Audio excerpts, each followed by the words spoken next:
दोस्तों फिर एक बार स्वागत करते हैं आपका हमारे चैनल के अंदर। जैसे कि आप जानती हैं कि इज़राइल और फ़िलिस्तीन के बीच में जो है तो जंग चल रही है, लेकिन ऐसे में क्लॉडिया वेब एमपी है लंदन की। उन्होंने फ़िलिस्तीन के साथ सॉलिडरिटी, जिसको हम कह सकते हैं फ़िलिस्तीन के साथ अपना जो है तो ताल्लुक़ शेयर करते हुए उन्होंने जो है तो ट्विटर पे कहा है और लिखा है कि जो कुछ हो रहा है वो गलत हो रहा है। हम आपको उनके ट्विटर का पूरा ब्यौरा बताने की कोशिश करेंगे। यहाँ पर वो लिखती हैं, scale of bombardment of Gaza and loss of civilian life require immediate action, it shall not be कम्प्लीकेट।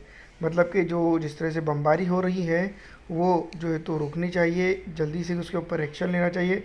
As a UK member of parliament I have sign a complaint to international criminal court. जो Israel जो crime कर रहा है, वार crime जिसको हम खास करके कह सकते हैं, उसके खिलाफ में उन्होंने इंटरनेशनल कोर्ट के अंदर जो तो अर्जी दी है। I argue to support to be signing this international initiative. जो इंटरनेशनल इनिशिएटिव है तो वहाँ पर justice for Gaza info dot पे जाकर आप जो तो उसके ऊपर सिग्नेचर कर सकते हैं। This call on the ICC to investigate and prosecute the Israel government for crime of genocide, crime against the humanity and war crimes.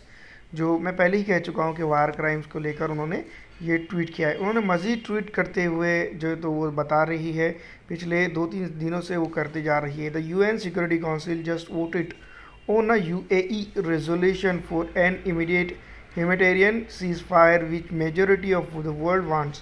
जो यूएई ने जो तो सीज़ फायर का मतलब कि जिस तरह से जो जंग हो रही है उसको रोकने का जो किया है, उसके साथ जो है तो सबने वोट किया है। 13 out of 15 voted in favour. The UK sat on this hands and abstained. The US voted the resolution by voting against. US ने वोटेड अगेंस्ट रेजोल्यूशन किया है।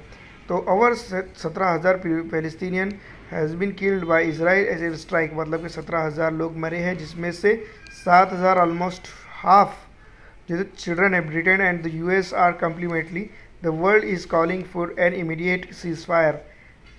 तो इसको जल्द से जल्द रोका जाना चाहिए, क्योंकि इसके अंदर 7,000 बच्चों ने अपनी जानें गंवा चुकी है। 17,000 अब तक की डेथ हुई है और इनके अनुसार 7,000 इसके अंदर बच्चे हैं। लेकिन जो है तो इसके टू बी अडॉप्टेड आज resolution need 9 vote in favour and can not be voted by any of the 5 permanent member of the UN security council. In favour Albania, Brazil, China, Ecuador, France, Ghana, Gabon, Japan, Malta, Mozambique, Russia, Switzerland और UAE. ये तमाम तर 13 देशों ने जो है तो seize fire रुके जाए इसके लिए जो है तो वोट किया है। और जो है तो ये बहुत बड़ी बात है कि फ़िलिस्तीन और इसराइल की वार के अंदर इस तरह से इन्होंने वोटेड किया है। तो अब जो है तो पूरी इंटरनेशनल तरीके से जो तो इसराइल ओपन हो चुका है। दोस्तों फिलहाल इस वीडियो में इतना ही।